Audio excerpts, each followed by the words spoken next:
이것 때문에 당신의 신장이 망가지고 있습니다. 심지어 치매까지 유발한다는 충격적인 독소, 바로 우리 식탁의 단골 콩과 두부에 들어있는 옥살산입니다. 도대체 이 두부를 계속 먹어야 할까요? 당장 버려야 할까요? 두부 안심하고 드실 수 있도록 정확한 과학적 근거를 바탕으로 핵심을 짚어보겠습니다.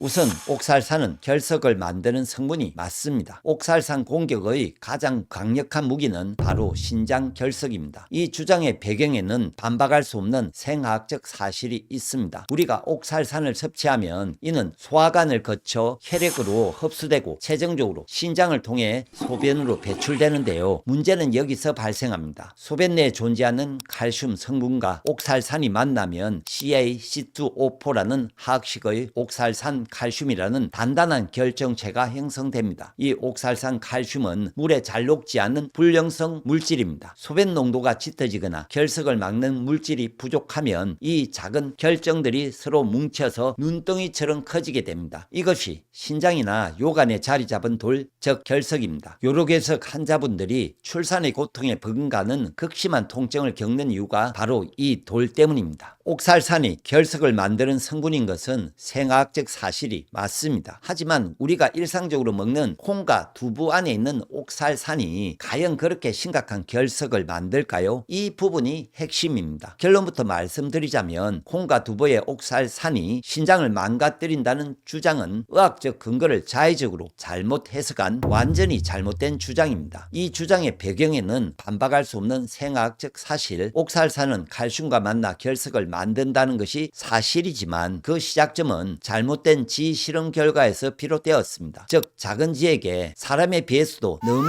과도한 양의 옥살산이 생성되도록 했더니 신장 석회화증이나 신장 결석이 발생했다는 결과였죠. 당연히 체내 옥살산 농도가 비정상적으로 과도하게 증가하면 신장이 망가지고 결석이 생길 수 있습니다. 그러나 이 결과를 가지고 우리가 일반적인 식단에서 섭취하는 미약한 수준의 옥살산까지 신장을 나빠지게 하거나 결석을 유발한다고 주장하는 것은 자의적이고 잘못된 논리입니다. 이후 미국 24만여 명을 대상으로 44년간 추적 관찰한 대규모 임상 연구가 있었는데 이 연구에서 일반적인 옥살산 섭취는 신장 결석 위험과 거의 연관이 없었습니다. 최고 섭취군도 위험이 1.2배 정도 미미하게 증가했을 뿐이고 젊은 여성에서는 아예 연관성이 없었습니다. 그래서 미국 국립보건원과 국립소화기 신장질환연구소, 세계비뇨기학회 모두 건강한 사람에게는 음식으로 섭취하는 옥살산 제한이 필요 없다고 명확히 밝히고 있습니다. 특히 콩과 두부는 권장량보다 훨씬 적은 옥살산을 함유하고 있어 안심하고 드셔도 됩니다. 게다가 두부에는 완벽한 안정장치가 하나 더 있습니다. 두부를 만들 때 넣는 간수가 핵심입니다. 간수로 넣는 염화칼슘, 염화마그네슘 등의 응고제 성분 덕분에 두부 속 옥살산은 이미 칼슘과 단단히 결합하여 옥살산 칼슘이라는 화학적 구조를 형성해 버립니다. 이것은 이미 돌의 형태가 되어서 장에서 혈액으로 흡수되지 못하고 그대로 대변으로 배출됩니다. 즉 두부 속 옥살산은 신장에서 돌을 만들 가능성은 전혀 없습니다. 신장 비뇨가 전문의들도 두부를 고옥살산 식품으로 분류하지 않습니다. 시금치, 비트, 견과류에 비하면 두부는 안전식품에 가깝죠. 그렇다면 신장 결석의 실제 위험 요인은 무엇일까요? 대규모 임상 연구들이 밝혀낸 주요 위험 요인들을 말씀드리겠습니다. 첫 번째는 과도한 동물성 단백질 섭취입니다. 2002년 발표된 120명의 결석 환자 대상 무작위 임상 시험에서 동물성 단백질을 하루 52g으로 제한한 그룹이 제한하지 않은 그룹보다 결석 재발률이 51% 낮았습니다. 동물성 단백질은 소변의 칼슘과 요산을 증가시키고 후연산을 감소시켜 결석 위험을 높입니다. 흥미롭게도 일부 채널에서 콩과 두부 대신 고기와 동물성 단백질을 권하는데 이는 신장 결석 예방에 관한 의학적 근거와 정반대입니다. 두 번째는 불충분한 수분 섭취입니다. 물을 충분히 마시지 않아 소변이 농축되면 결석 형성 위험이 크게 증가합니다. 하루 2리터 이상의 수분 섭취가 권장됩니다. 세 번째는 낮은 칼슘 섭취입니다. 칼슘을 제한하면 오히려 결석이 더 잘 생깁니다. 2007년 24만 명을 추적한 연구에서도 이것이 확인되었습니다. 건강을 챙기시려면 콩, 두부 대신 동물성 단백질로 가는 것은 건강을 오히려 악화시키는 길입니다. 콩, 두부는 인간에게 꼭 필요한 매우 건강한 식물성 단백질 공급원입니다. 그럼에도 불구하고 옥살산이 걱정된다면 어떻게 해야 할까요? 해결책은 간단합니다. 칼슘이 많이 든 음식을 함께 드십시오. 시금치나 견과류처럼 옥살산이 많은 음식을 먹을 때 칼슘이 많이 든 음식, 퀘일, 배추, 깻잎, 참깨, 들깨, 미역, 다시마, 톳 등을 함께 섭취하면 장 속에서 옥살산과 칼슘이 결합하여 그대로 대변으로 빠지게 됩니다. 두부의 간수 원리와 똑같죠. 이 방법으로 결석의 위험을 완전히 없앨 수 있습니다. 콩과 두부는 중장년층에게 꼭 필요한 체적의 식물성 단백질입니다. 근육, 뼈, 혈관 건강에 모두 도움이 됩니다. 현명한 식단은 곡식 위주의 채식이며 신장과 간에 부담을 주지 않고 꾸준히 기운을 쌓는 데 도움을 줍니다.